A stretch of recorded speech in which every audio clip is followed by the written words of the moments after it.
2024ರಲ್ಲೂ ಕೂಡ ನೀಟ್ ಪ್ರಶ್ನೆ ಪತ್ರಿಕೆ ಸೋರಿಕೆ ಪ್ರಕರಣ ಇಡೀ ದೇಶಾದ್ಯಂತ ದೊಡ್ಡ ಸುದ್ದಿ ಆಗಿತ್ತು.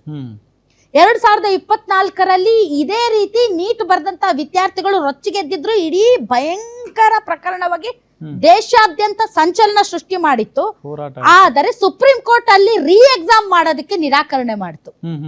ಯಾಕೆ ನಿರಾಕರಣೆ ಮಾಡ್ತಂದ್ರೆ ಕೋರ್ಟ್ ಏನ್ ಲೀಕ್ ಆಗಿದೆಯಲ್ಲ ಇದಕ್ಕೆ ಕಾರಣ ಏನ್ ಕೇಳ್ತು ಅಂದ್ರೆ ನಿರ್ದಿಷ್ಟವಾದ ಜಾಗದಲ್ಲಿ ಆಗಿದ್ಯಾ ಅಥವಾ ಇಡೀ ವ್ಯವಸ್ಥೆಯಲ್ಲೇ ಇದು ನಡೆದಿದ್ಯಾ, ಸಿಸ್ಟಮ್ಯಾಟಿಕ್ ಆಗಿ ನಡೆದಿದ್ಯಾ ಅಂತ ಕೇಳ್ತು. 2024ರಲ್ಲಿ ಕೆಲವೇ ಸೆಂಟರ್ಗಳಲ್ಲಿ ಮಾತ್ರ ನಿರ್ದಿಷ್ಟವಾಗಿ ಆಗಿತ್ತು.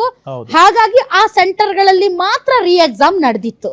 ಆದ್ರೆ ಈಗಾಗಿರೋದು ಇದು ಕೆಲ ಸೆಂಟರ್ಗಳಲ್ಲಿ ಅಲ್ಲ, ಇದು ತುಂಬಾ ಸಿಸ್ಟಮ್ಯಾಟಿಕ್ ಆಗಿ ತುಂಬಾ ವ್ಯವಸ್ಥಿತವಾಗಿ ನಡೆದಿದೆ ಅನ್ನೋದು ತನಿಖಾ ಸಂಸ್ಥೆಗಳಿಗೆ ಗೊತ್ತಾಗಿರೋದ್ರಿಂದ ಮತ್ತೆ ರೀ ಎಕ್ಸಾಮ್ ಅಂತ ಹೇಳಿದ್ದಾರೆ.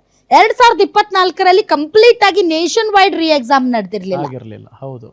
ಕಾನ್ಸಂಟ್ರೇಟೆಡ್ ಆಗಿ ಎಲ್ಲಿ ಅವ್ಯವಹಾರ ನಡೆದಿದೆ ಅಲ್ಲಿ ಮಾತ್ರ ಆಗಿತ್ತು. ಆದ್ರೆ ಈಗ ಇಡೀ ನೇಷನ್ ವೈಡ್ ಎಷ್ಟು ಸುಮಾರು 22.79 ಲಕ್ಷ ಸ್ಟೂಡೆಂಟ್ಸ್ ಅಂತಂದ್ರೆ 1% ಅಂತ ತಗೊಂಡ್ರು ಕೂಡ ನಿಮ್ಗೆ ಈ ಇಡೀ ವಿದ್ಯಾರ್ಥಿಗಳು ಏನ್ ಬರ್ದಿದ್ದಾರೆ ನೀಟ್ 1% ಅಂತ ತಗೊಂಡ್ರೆ 22,000 ಜನ ಆಗ್ತಾರೆ.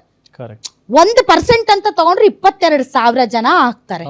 ಸೊ ಇವ್ರೆಲ್ಲರಿಗೂ ಮತ್ತೆ ರೀ ಎಕ್ಸಾಮ್. ಏನ್ ಪಾಪ ಮಾಡಿದ್ರು ಇವರು, ಏನ್ ಪಾಪ ಮಾಡಿದ್ರು ಹೇಳಿ. ಸೊ ಹಿಂಗಾಗಿ ರಾಜಸ್ಥಾನ ಬಗ್ಗೆ ಇಲ್ಲಿ ಬಹಳ ಚರ್ಚೆ ಆಗ್ತಾ ಇದೆ.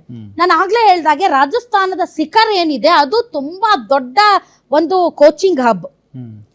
ಇಲ್ಲಿ ತನಿಖೆ ಮಾಡಿದಾಗ ಇಲ್ಲಿ ಅನುಮಾನಾಸ್ಪದವಾದಂತಹ ಲಿಂಕ್ಸ್ ಎಸ್ಟಾಬ್ಲಿಷ್ ಆಗಿದೆ ತನಿಖಾ ದಳಕ್ಕೆ. ಅಷ್ಟೇ ಅಲ್ಲ, ಇಲ್ಲೇ ಸರ್ಕ್ಯುಲೇಷನ್ ನೆಟ್ವರ್ಕ್ ಅನ್ನ ತನಿಖಾಧಿಕಾರಿಗಳು ಟ್ರ್ಯಾಕ್ ಮಾಡಿದ್ದಾರೆ. ಆಮೇಲೆ ಇದೇನ್ ಮೊದಲಲ್ಲ ಈ ರಾಜಸ್ಥಾನಕ್ಕೆ ಈ ತರದ ತರ್ಲೆಗಳು, ಖ್ಯಾತೆಗಳು ಮತ್ತು ಅವ್ಯವಹಾರಗಳು ಮತ್ತು ಈ ರೀತಿಯಾದಂತಹ ದೊಡ್ಡ ಭ್ರಷ್ಟಾಚಾರ ಅಥವಾ ಈ ತರದ ಎಕ್ಸಾಮ್ಸ್ ಗಳಲ್ಲಿ ಮತ್ತು ರಿಕ್ರೂಟ್ಮೆಂಟ್ ಅಲ್ಲಿ ನಡೀತಾ ಇರುವಂತಹ ಮೋಸಗಳು ರಾಜಸ್ಥಾನದಲ್ಲಿ ಈ ಮೊದಲಲ್ಲ. ರಾಜಸ್ಥಾನದಲ್ಲಿ ಈ ತರ ನಡೀತಾನೆ ಇದೆ ಮತ್ತು ಬಹಳಷ್ಟು ತನಿಖೆಗಳು ಕೂಡ ರಾಜಸ್ಥಾನದಲ್ಲಿ ನಡೆದಿವೆ. ಅದು ನೀವು ರಿಕ್ರೂಟ್ಮೆಂಟ್ ಎಕ್ಸಾಮ್ ಆಗಿರ್ಬೋದು, ಅಲ್ಲೂ ಕೂಡ ಒಂದು ದೊಡ್ಡ ಹಗರಣ ನಡೆದಿದೆ ರಾಜಸ್ಥಾನದಲ್ಲಿ. ಅದು ಕೂಡ ಸ್ಕ್ಯಾಮ್ ತನಿಖೆ ನಡೀತಾ ಇತ್ತು. ಟೀಚರ್ಸ್ ಎಕ್ಸಾಮ್ಸ್ ಸ್ಕ್ಯಾಮ್ ರಾಜಸ್ಥಾನದಲ್ಲಿ, ಪಬ್ಲಿಕ್ ಸರ್ವಿಸ್ ಕಮಿಷನ್ ಕಾಂಟ್ರವರ್ಸಿ ನಡೀತು. ಹೀಗೆ ಎಕ್ಸಾಮ್ ರಿಲೇಟೆಡ್ ಫ್ರಾಡ್ ಗಳಲ್ಲಿ ರಾಜಸ್ಥಾನ್ ನಂಬರ್ 1. ತುಂಬಾ ದಪ್ಪ ಇದ್ದೀರಾ, ಅದರಲ್ಲೂ ಯಾವುದೇ ಸೈಡ್ ಎಫೆಕ್ಟ್ ಇಂದ ಸಣ್ಣ ಆಗ್ಬೇಕಾ? ಎಷ್ಟೋ ಜನ ಹೇಳ್ತಾ ಇದ್ರಿ, ಸರ್ ನಾನು ಜಿಮ್ಗೆ ಹೋಗ್ತಾ ಇದ್ದೀನಿ ಆದ್ರೂ ಸಣ್ಣ ಆಗ್ತಾ ಇಲ್ಲ ಸರ್, ವರ್ಕೌಟ್ ಮಾಡ್ತಾ ಇದ್ದೀನಿ ಆದ್ರೂ ಸಣ್ಣ ಆಗ್ತಾ ಇಲ್ಲ ಅಂತ ಹೇಳ್ತಾ ಇದ್ರಲ್ಲ. 100% ಯಾವ ಜಿಮ್ಗೂ ಹೋಗ್ದಂಗೆ ವರ್ಕೌಟು ಮಾಡ್ದಂಗೆ ನೀವು ಸಣ್ಣ ಆಗ್ಬೋದು. ಪ್ರತಿದಿನ ಬೆಳಿಗ್ಗೆ ಸಂಜೆ 2 ಟೈಮ್ ನಮ್ಮ ಜೀನಿ ಸ್ಲಿಮ್ ನ ಯೂಸ್ ಮಾಡಿ ಯಾವುದೇ ಸೈಡ್ ಎಫೆಕ್ಟ್ ಇಲ್ದಂಗೆ ನೀವು ಸಣ್ಣ ಆಗ್ತೀರಾ. ಯಾಕೆಂದ್ರೆ ಜೀನಿ ಸ್ಲಿಮ್ ಒಂದು ಉತ್ತಮ ಆಹಾರ. ಏನ್ ಹೇಳಿ, ಎಕ್ಸಾಮ್ ರಿಲೇಟೆಡ್ ಫ್ರಾಡ್ ಗಳೇನಿವೆ ಅದಕ್ಕೆ ರಾಜಸ್ಥಾನ ನಂಬರ್ 1. ಸೊ ಇವತ್ತು ಕೂಡ ಏನಾಗಿದೆ ಅಂತಂದ್ರೆ ನಾಟ್ ಓನ್ಲಿ ರಾಜಸ್ಥಾನ, ಈ NTA ಅಂತ ನಾವೇನ ಅವಾಗಿಂದ ಹೇಳ್ತಾ ಇದೀವಿ, ನ್ಯಾಷನಲ್ ಟೆಸ್ಟಿಂಗ್ ಏಜೆನ್ಸಿ, ಅದು ತನ್ನ ನಂಬಿಕೆಯನ್ನ ಕೂಡ ಕಳ್ಕೊಂಡಿದೆ. ಯಾಕೆ ಅದನ್ನ ಮಾಡಿದ್ವಿ ಅಂದ್ರೆ ಪಾರದರ್ಶಕವಾಗಿ ಎಕ್ಸಾಮ್ಗಳು ಮಾಡ್ಲಿ ಮತ್ತು ಒಂದು ಎಕ್ಸಾಮ್ ನ ಸ್ಟ್ಯಾಂಡರ್ಡೈಸ್ ಮಾಡ್ಲಿ, ಭ್ರಷ್ಟಾಚಾರ ಕಡಿಮೆ ಮಾಡ್ಲಿ ಅಂತ NTA ಮಾಡಿದ್ರೆ ಪದೇ ಪದೇ ಭ್ರಷ್ಟಾಚಾರದಲ್ಲಿ ಸಿಗಾಕತ್ತಾ ಇದೀವಿ. ಪದೇ ಪದೇ ರೀ ಎಕ್ಸಾಮ್ಗಳು ನಡೀತಾ ಇದೆ, ಪದೇ ಪದೇ ಕಾಂಟ್ರವರ್ಸಿಗಳು ನಡೀತಾ ಇವೆ. ಹಿಂಗಾಗಿ ಸಾರ್ವಜನಿಕರ ನಂಬಿಕೆಗೆ ಈ NTA ಈಗ ಅರ್ಹವಾಗಿಲ್ಲ ಮತ್ತು ಸಾರ್ವಜನಿಕರ ನಂಬಿಕೆಯನ್ನ ಈ NTA ಹುಸಿಗೊಳಿಸಿದೆ. ನೀವು ರೀಸೆಂಟ್ ಕಾಂಟ್ರವರ್ಸಿ ತಗೊಳ್ಳಿ, NTAದು ನೀಟ್ 2024 ಪೇಪರ್ ಲೀಕ್ ಆಯ್ತು, ಮತ್ತೆ ಗ್ರೇಸ್ ಮಾರ್ಕ್ಸ್ ಕಾಂಟ್ರವರ್ಸಿ ತುಂಬಾ ದೊಡ್ಡದಾಗಿ ಕೇಳಿ ಬಂತು. ಅದಾದ್ಮೇಲೆ ಈ ಇದು JEE ಇರ್ರೆಗ್ಯುಲಾರಿಟೀಸ್ ಅಲಿಗೇಷನ್ಸ್, ಈ ತರ ಅಲಿಗೇಷನ್ ಮೇಲೆ ಅಲಿಗೇಷನ್ ಈ NTA ಮೇಲೆ ಇದೆ. ಈಗ ಇದನ್ನೆಲ್ಲ ಕೇಳಿಸ್ಕೊಳ್ತಾ ಇರುವಂತ ವಿದ್ಯಾರ್ಥಿಗಳ ಮನಸ್ಸಲ್ಲಿ ಏನು ಓಡ್ತಿರ್ಬೋದು ಹೇಳಿ?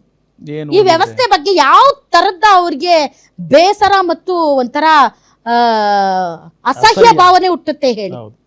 ಎಷ್ಟು ಓದಿದ್ರೆ ಏನು, ನಾವ್ ಎಷ್ಟು ಪ್ರಾಮಾಣಿಕವಾಗಿ ಏನೇ ಬರೆದ್ರು ಈ ವ್ಯವಸ್ಥೆಯಲ್ಲಿ ಯಾವನೋ ಎಲ್ಲೋ ದುಡ್ಡು ಕೊಟ್ಟು 7.5 ಲಕ್ಷ ಕೊಟ್ಟಿದ್ದಾರಂತೆ ಈ ಮೆಟೀರಿಯಲ್ಸ್ಗೆ. ಒಂದೊಂದು ವಿದ್ಯಾರ್ಥಿ 7.5 ಲಕ್ಷ ರೂಪಾಯಿ ದುಡ್ಡಿದ್ದವನು ಇವತ್ತು ಬಾಸ್.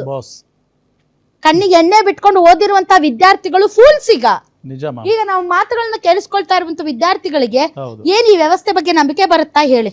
ಸಾಧ್ಯನೇ ಒಂದ್ ಎಕ್ಸಾಮ್ ಬರೆಯಕ್ ಆಗೋದಿಲ್ಲ, ಮಾಡಕ್ ಆಗೋದಿಲ್ಲ ಇವ್ರಿಗೆ ಅಂತ ವಿದ್ಯಾರ್ಥಿಗಳ ಮೇಲೆ ಎಫೆಕ್ಟ್ ಕೇಳಿ ನೀವು. ವಿದ್ಯಾರ್ಥಿಗಳ ಮೇಲೆ ಯಾವ ರೀತಿ ಮೆಂಟಲ್ ಹೆಲ್ತ್ ಇಶ್ಯೂಸ್ ರೀ ಈಗ ಇಡೀ ಯುವ ಜನಾಂಗವನ್ನ ಕಾಡ್ತಾ ಇರುವಂತ ಅತಿ ದೊಡ್ಡ ರೋಗ ಅಂತಂದ್ರೆ ಅದು ಮಾನಸಿಕ ರೋಗ.